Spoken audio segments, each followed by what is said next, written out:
I saw white people washing the feet of black people in protests.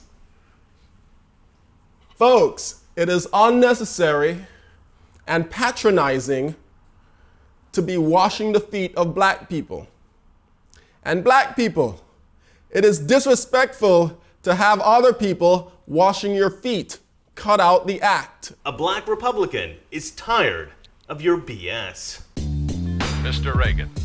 About a year ago, I met a very good man. A man by the name Errol Weber.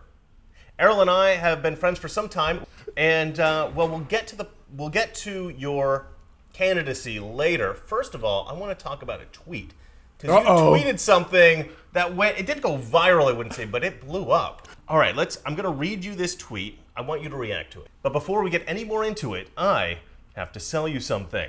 During a recent vote, the U.S. Senate has agreed to give law enforcement agencies access to web browsing history data without needing to obtain a warrant first. According to Senator Ron Wyden, who opposed the bill, getting access to somebody's web browsing history is almost like spying on their thoughts. This level of surveillance absolutely ought to require a warrant. It is now more essential than ever to browse the web using a VPN or virtual private network. The VPN I choose is Virtual Shield because it's the fastest and it's the easiest, and it has a plug-and-play 30-day free trial. Here, let me show you how easy it is to protect yourself. I'm going to go to virtualshield.com, or I can download the app to my iPhone or from the Google Play Store. Again, it's a free 30-day trial. I just install it and I click connect. Once I'm connected, my IP address is now different than before. Virtual Shield is the easiest to use, has the fastest server connections, and offers a money-back guarantee. Due to the recent pandemic, Virtual Shield wants to offer you 50% off all VPN plans and all premium add-ons, including Protection Plus, Residential Access, and VIP Performance plans, all for as low as a cup of coffee. Sign up for a free 30-day trial to Virtual Shield VPN and see what all the hype is about. You have nothing to lose. Visit virtualshield.com/Mr. Reagan. That's virtualshield.com/Mr. Reagan, or click the link in the description below. If black folks are so routinely beaten up for their skin color, how come Jussie Smollett had to pay 2 Nigerian dudes to beat the hell out of him? That was your tweet. You tweeted that, blew up. Everybody loved this tweet. Why would you tweet something so provocative? Why would you harass the Black Lives Matter movement in this way? Because there are so many underlying entities that are co-opting this Black Lives Matter movement and using it for their own ill gains. They're using it to stir and change public opinion. And while everyone's lives are important, and I'm a black person, my life as a black person, it is important and it does matter.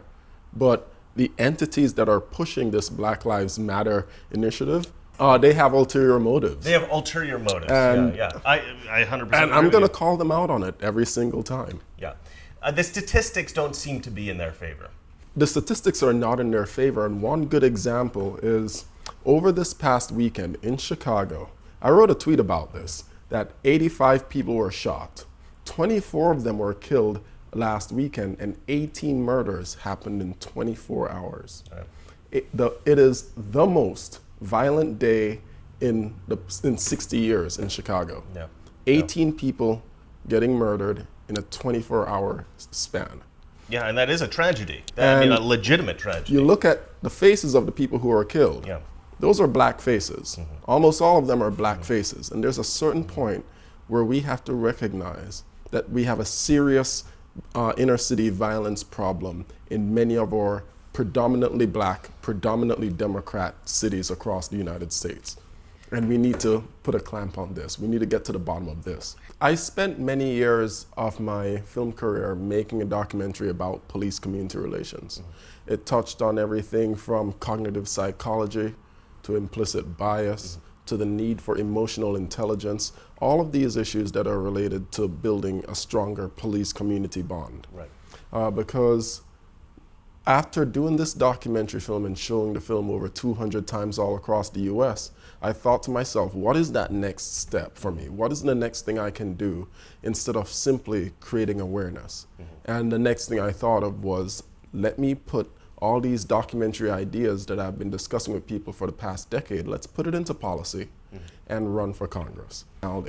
Yeah, and a lot of this movement, a lot of the anger, a lot of the ideas coming out of the movement, I guess, seem to be drawn out of an emotional place. Yes. Not from an intellectual place. And I know this guy personally, and I would say that you're the best kind of person to address these kind of problems, because you're not thinking about this on an emotional level. You do think about this intellectually. You do come up with actual plans.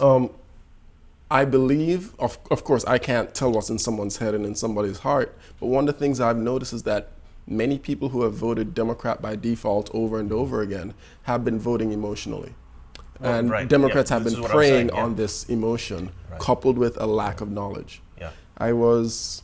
You need rational people in politics, we because do. it's not an emotional job.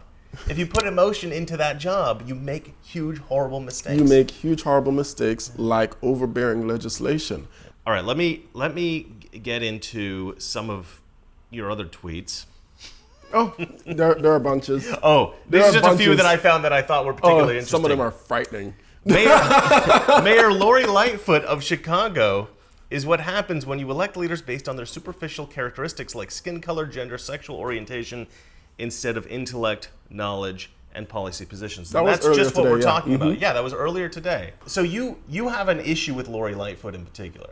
We have seen what happens when an overbearing ant tries to be that overbearing ant to an entire society. It's a great analogy. And all over, we're seeing rights being trampled upon by Democrats who remain unchecked.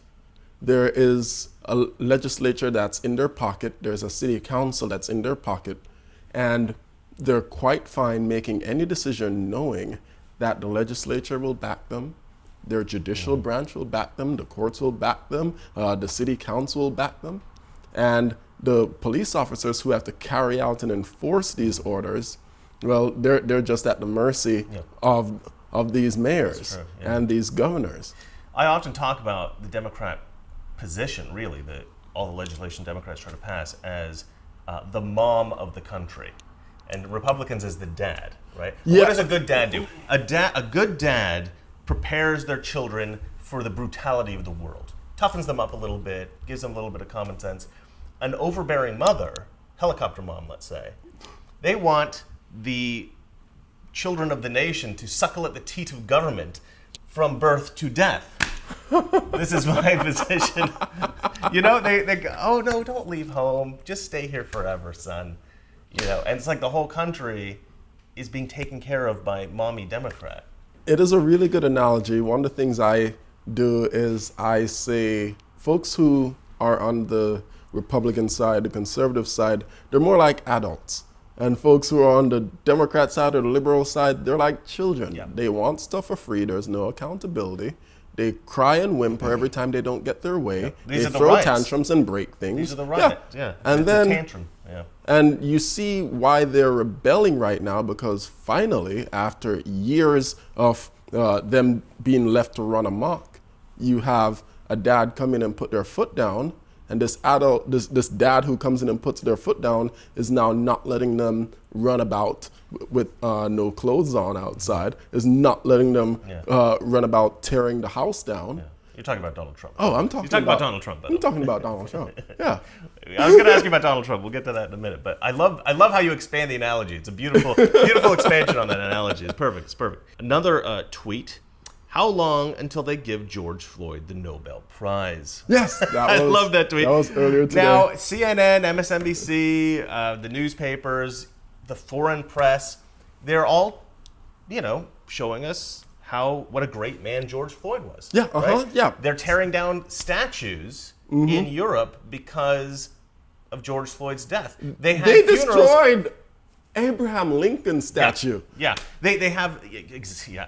They have funeral services, memorial services that are broadcast on every news network, including Fox, for I don't know how many hours. They want to name buildings after him. They want to name buildings after him. So clearly this is a great man. Why do you not seem to, because it's clearly a sarcastic tweet, I'm sensing some sarcasm here. Why don't you believe that he's a great man, as CNN seems to? I need to preface with all actions of police brutality needs to be investigated and there needs to be justice. Mm-hmm. Because if I don't mention that, people will just think I'm the devil. And I believe it. I'm not just saying it. Yeah, like, no. Yeah, we all believe it. I mean, that's a common sense, idea. I'm trying to think of what kind of person would go up to someone's house, point a gun at a pregnant woman's stomach, and then have his cronies ransack that person's house and rob them. Mm-hmm, mm-hmm. And I'm just like, wow. Yeah. Like, wow. That's the guy whose unjust death is causing all this chaos. But the reason I point it out is because I think that who he was as a man makes it very clear that this movement really isn't so much about him. People aren't so much outraged about him. Some people are, for sure. But people wanted to push this radical agenda anyway. Mm-hmm. And they're just using his death as an excuse, which I think is incredibly disingenuous. And I think people need to recognize that and not be fooled by it. These are people that would have pushed this anyway. They've just used this as leverage. This is an excuse. You can use people's emotional response to this death, which was tragic. Yeah, use the emotional response to stoke continued victimhood, because once you've made society convinced that they're victims, you can get them to eat out of your hands. And we've seen it happen here in California over and over again, where the victimhood mentality has kept our citizens held back. All right, let me go into. Here's a video that I wanted you to watch. What's up, white people, and the rest of you motherfuckers? I'm starting a trend. Look what I got. 1, 2. Oh, show them the bag. Gotta see the bag. Hashtag apology lunch. Go find yourself a black person and buy them some food. Hashtag apology lunch.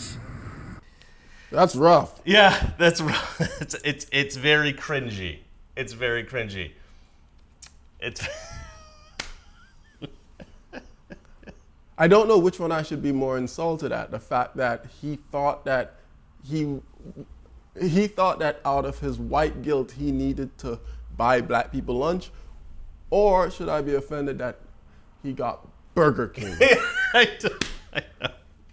I'm still trying to figure out which Errol, one I should be you don't want me more to take upset you at. to Burger King as reparations? Oh my God. Come on, man. White people owe black people some stuff. Let me get you some Burger King. Oh my gosh. That's not even a consolation prize. Yeah. If you're going to go that route, it's not even a consolation prize. No, that's pretty rough. That's pretty rough. Now, this one's a little bit more serious. Let's have a look at this one. Why do you burn down the community? Why do you burn down your own neighborhood? It's not ours. We don't own anything. We don't own anything. I want to talk about this. Trevor Noah said it so beautifully last night. There's a social contract that we all have, that if you steal or if I steal, then the person who is the authority comes in and they fix the situation. But the person who fixes the situation is killing us. So the social contract is broken.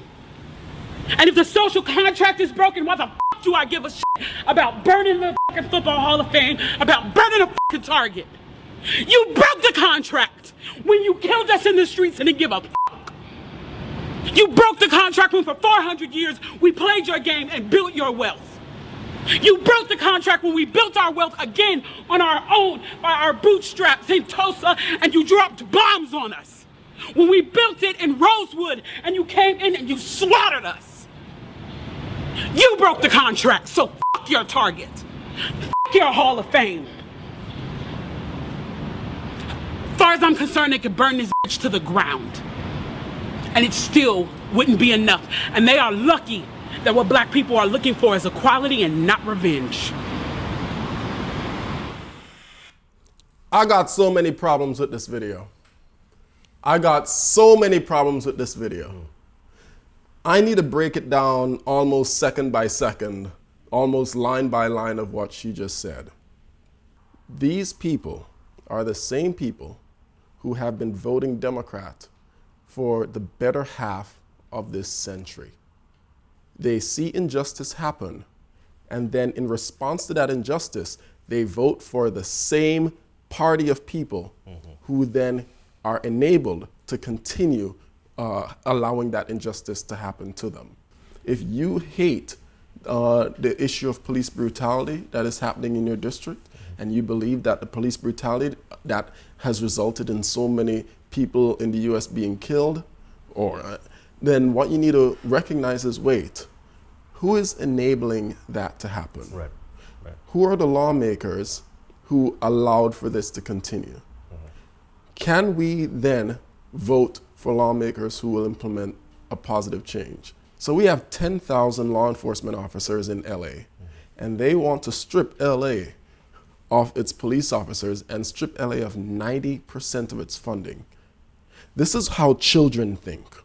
LA City Council, they're pushing for the removal of $150 million of funding from the LAPD. Now, the same city council members who are pushing for the stripping of the police funding also have a round-the-clock security detail by the LAPD. So they recognize the importance of law enforcement. But the very people who are pushing for defunding the police have not looked beyond their nose to see the long-term negative ramifications of not having police officers in their communities. They believe in their short-sightedness that many police tasks can be replaced by social workers and mental health professionals. Well, the problem with that is there are many radio calls that start as a welfare check, that start as a mental health check, that then devolves into a shootout. EMTs and social workers are not prepared and not trained for gang shootout. We also need to ensure that there's accountability within our law enforcement all across the US to ensure that we are promoting good behaviors of these good and upstanding cops, and also immediately reprimanding and correcting the behavior of cops who are doing wrong, and if they're doing egregious things, get them out of law enforcement. No, they don't agree. Deserve to be in law enforcement. There are instances of problems with police officers, and I do say that you have to be careful with who you hire, because you have to hire men who are brave, and you have to hire men who are good. All right, big question. Ooh, fun. What is your impression of this white people kneeling to black people movement? I saw white people washing the feet of black people in protests. Folks, it is unnecessary and patronizing to be washing the feet of black people. And black people, it is disrespectful to have other people washing your feet. Cut out the act. It is absolutely embarrassing what's going on in some of these cities. We have police officers who are prostrate on the ground, almost proned out looking, apologizing to these protesters. Now, while we recognize the importance of that there were terrible things that were done by some members of law enforcement to the community, Right. you don't go out being prostrate on the ground begging for forgiveness. No. That's not how we effect change. Kneeling, it might make you feel good, but I'm only going to kneel to God. I'm not going to be kneeling to anybody else. We have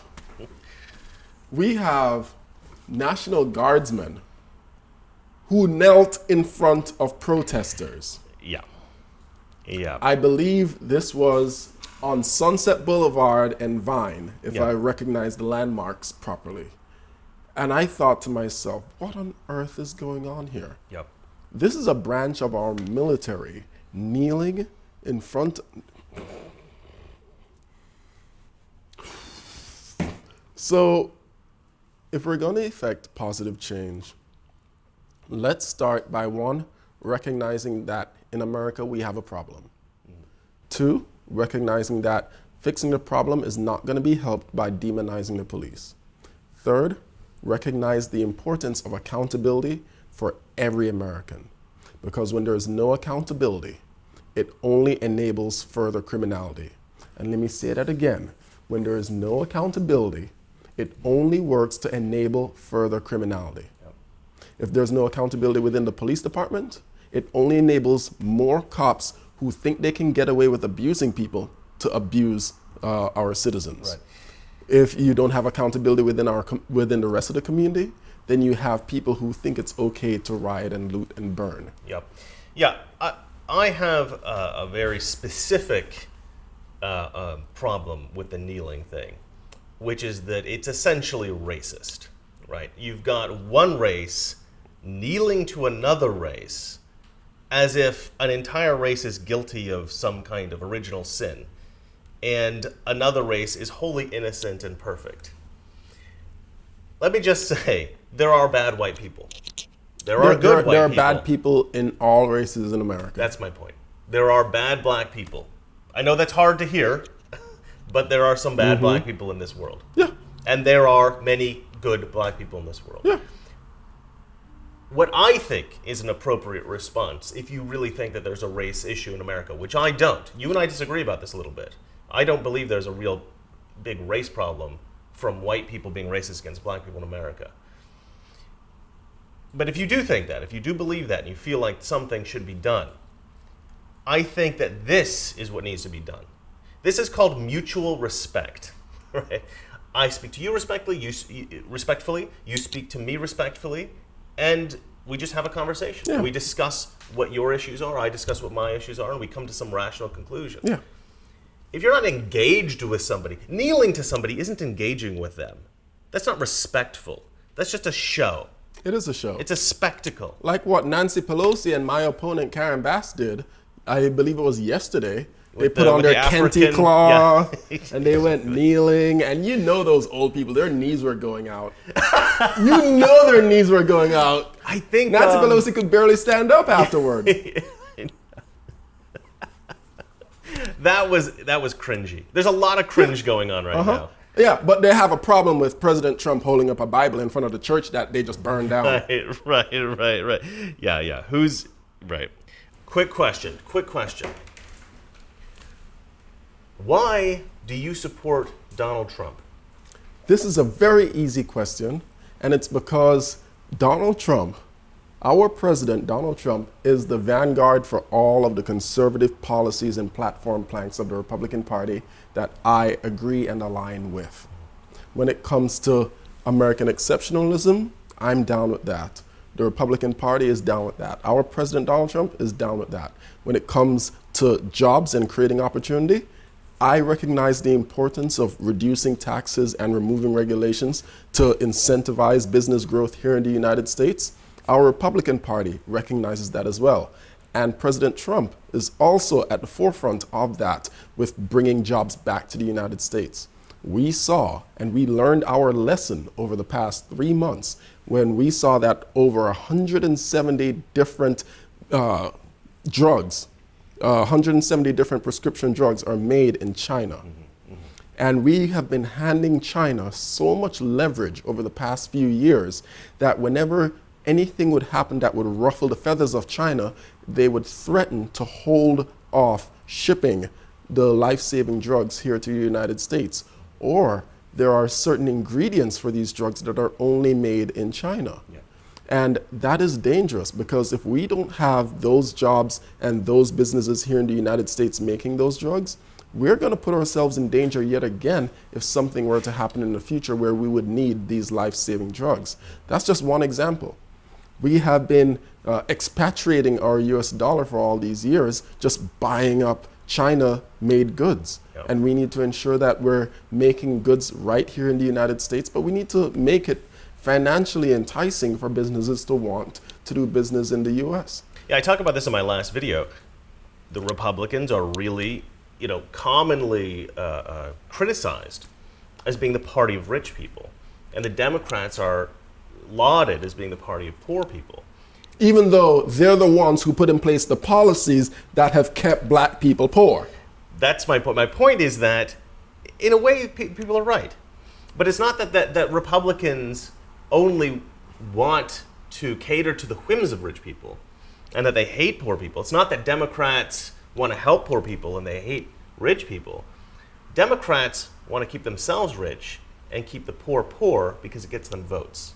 It does. The more, because if they can keep people on welfare, they can get more votes for more welfare. Because look, I gave you something. Now give me your vote in return. Exactly. Republicans are the party of the rich, but the party of trying to make you rich. Black, white, And Hispanic, creating immigrant, opportunity. creating opportunity. Look what happened. We want to rise everybody up. Yeah. Yeah. Look what happened in our district. We had, as a result of Senator Tim Scott, the opportunity zones that were put in place all across the United States. President Trump signed it into law, and it's now working in many parts of the United States that were historically red-lined districts. So you have a Democrat president in the 1940s rolling out federal housing loans only for certain communities that were not black communities, and shutting black people out of owning property. And here comes President Trump along now. Damage is being creating repaired opportunity. by a Republican president. Yes. Now, here's another thing. I, as an individual, believe that all life is sacred, even the ones that are in the womb. Yeah.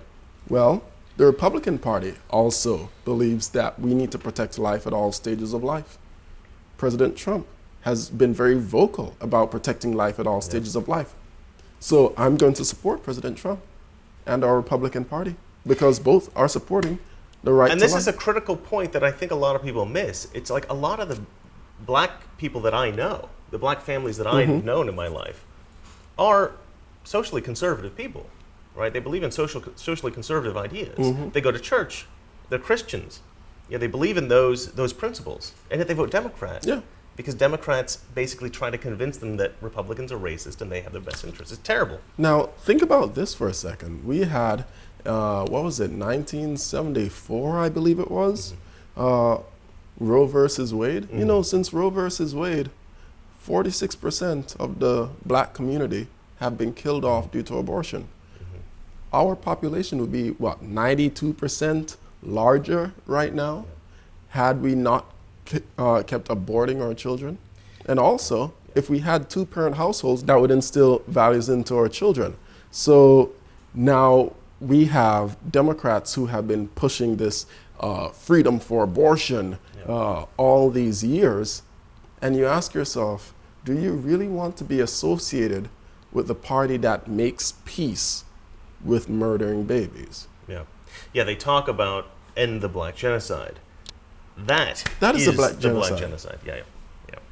All right, moving on. Two more simple questions. All right, you're going to like this one. Errol Weber, you are running for Congress. Why? Why do you think you will be a great congressman? I believe that too many American citizens have been defrauded out of their own inheritance by the Democrats that they keep voting for. I believe that we can fix a lot of what ails our community with conservative values and the conservative policies to back those values.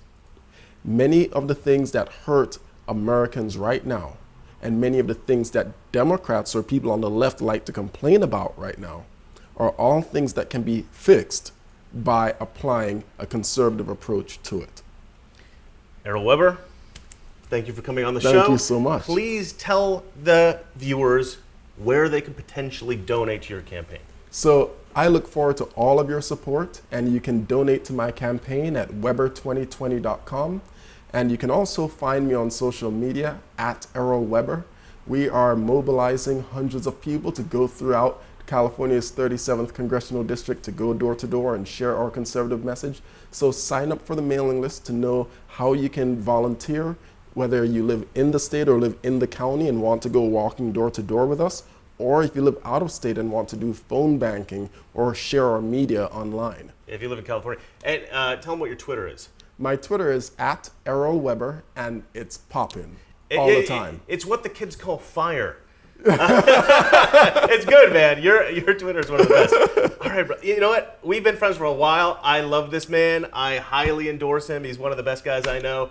If he's not the next congressman from California, I will be a very sad person. Oh, we need to flip a lot of seats here in California, and I look forward to your support flipping the 37th district. This is the specter our well-meaning liberal friends refuse to face. that their policy of accommodation is appeasement. If we continue to accommodate, continue to back and retreat, therein lies the road to war. You and I know and do not believe that life is so dear and peace so sweet as to be purchased at the price of chains and slavery.